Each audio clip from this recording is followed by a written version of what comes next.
From researching and script writing to editing and mastering our best manhwa review channel. I will work hard to roll out the highest quality manhwa entertainment videos twice or more a week. If you like what I do here, please consider supporting the channel. To learn more about how to support the channel, check out the link in the description box down below, and if you can't give or simply don't even feel like it, that's okay too. I am just happy you're here. Thank you so much. Let's begin. 10 billion won. After hearing Seoman's offer, the leader of the future hypers became dumbstruck but then refused, saying that he had gotten a better offer from a Middle Eastern team. The offer was $30 billion for Shin. Seoman told him that the Eastern companies always make offers like these but, at the time of payment, make excuses, which ends in a cheap trade offered by them. Also, Shin doesn't want to go to the Middle East, Seoman said. Even though all of what he said is true, 10 billion is still a really low amount compared to 30 billion.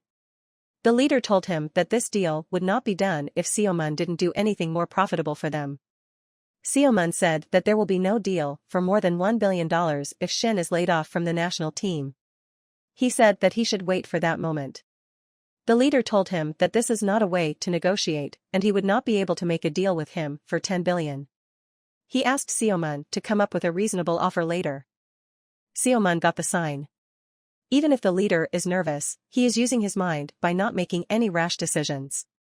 Seoman took a pause and asked the leader. The owner of this team is the vice president of the Mirai group.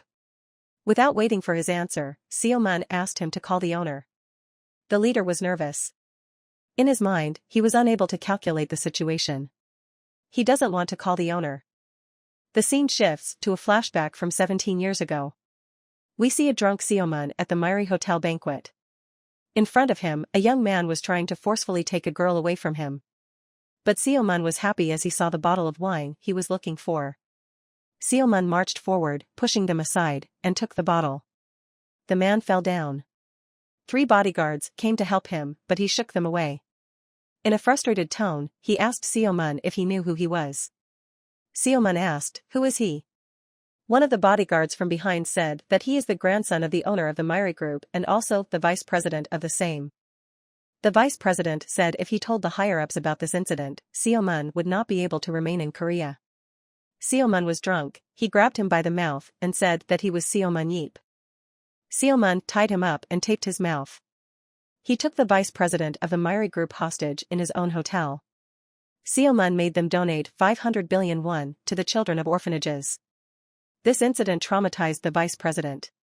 He becomes nervous whenever someone mentions Seoman or just says, "Seo." Their meeting would be a disaster, therefore, he must prevent it at all costs. The leader had a clear situation in front of him. He had no other choice but to agree with him.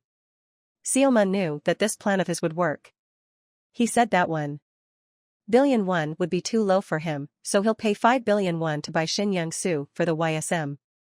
He made the leader sign the contract and brought Shin Young-soo. A few weeks had passed, and at the YSM clubhouse, Coach Gabriel was telling Seoman about the new players he had recruited. 1. Kim Jin-soo is lacking in physical capabilities, but he has exceptional control skills over his shielding ability. It would be a tiresome process to develop his ability traditionally, but since he already has the upper hand in controlling his skills, he will come out as a great player with simple body training. Seoman knew that Kim is a hard-working player, and he will improve quickly. 2. The second cadet is Park Young-min.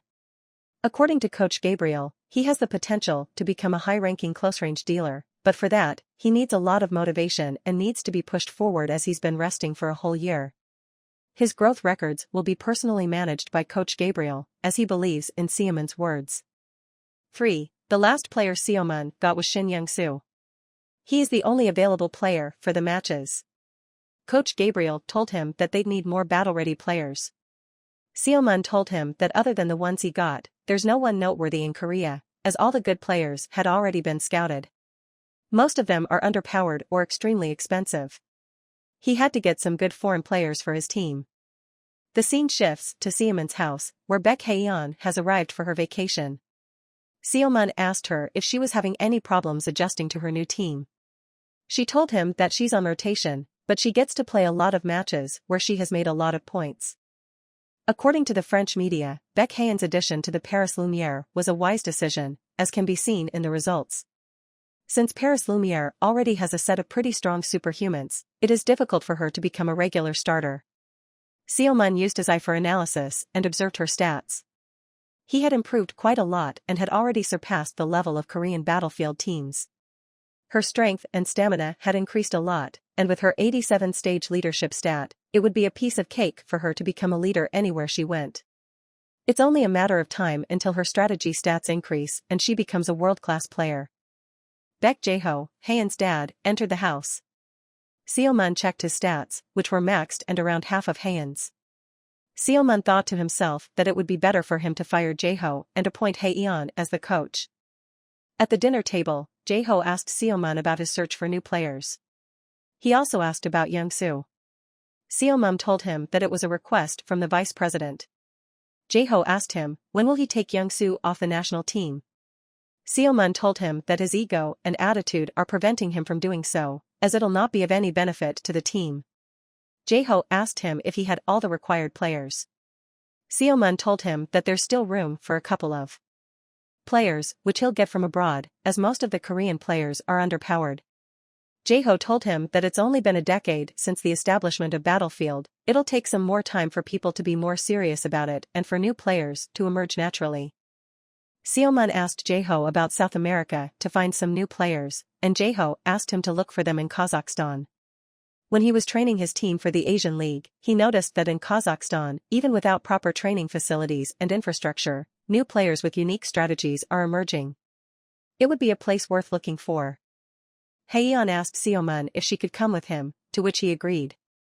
Haeun's mother was also very excited to go to Kazakhstan, but Jae-ho was upset as he would be the one to be left alone at home. Haeun told her that this time only she and Seomun would go, which made her mother upset too. The scene shifts to Kazakhstan National Airport, where Seomun and Haeun are coming out of the flight. At the exit, Seomun was greeted by Timur Akhmatov, an ally of Seomun during the time of the Underground Wars. Seomun met him in Russia. Even though he was not considered one of the 7 heroes, his skills and strength are at the level of competing with the strongest superhumans, placing him within the top 20 in the world.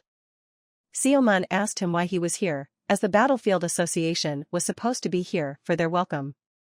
Seomun asked him if he worked for the association. Timur told him that he is the president of the Battlefield Association, and he wanted to personally welcome him. Timur asked why he hadn't called him directly. Seomun said he lost his number because his old phone was taken in by the museum as an artifact. They had a laugh, and Timur asked Seomun why he was here, as he was certainly not here to meet him. Seomun told him that he was here to scout some new players for his team. Timur asked if he would like to see his team. Seomun was a bit shocked to know that Timur is also a team owner. They went with him. Timur said that he had no expectations that Seomun Yeep would be impressed by his team, but they are still a strong band of Battlefield players. Seomun said that his team is in the same condition. He asked Timur about him being the president of the Battlefield Association and the owner of a Battlefield team. Timur told him that he's also the owner of a soccer team and was the Prime Minister of Kazakhstan at one time because of Seomun. As they were about to go in, Seomun was attacked from behind. It was a spear. Seomun caught the spear in the air but got attacked by a woman who had thrown it. Fast as wind, she repeatedly attacked Seomun, which he blocked and evaded. She took a step back and asked if he was the real Seomun Yeep. She told him that her name is Sonia Akhmatov, and she wanted Seomun to have a duel with her. If you enjoyed the video, subscribe to watch more videos like these, turn on notifications, and leave a like and comment to help the channel out. From researching and script writing to editing and mastering our best manhwa review channel, I will work hard to roll out the highest quality manhwa entertainment videos twice or more a week. If you like what I do here, please consider supporting the channel. To learn more about how to support the channel, check out the link in the description box down below, and if you can't give or simply don't even feel like it, that's okay too. I am just happy you enjoyed the video. Thank you so much for watching. We will see you on the next video.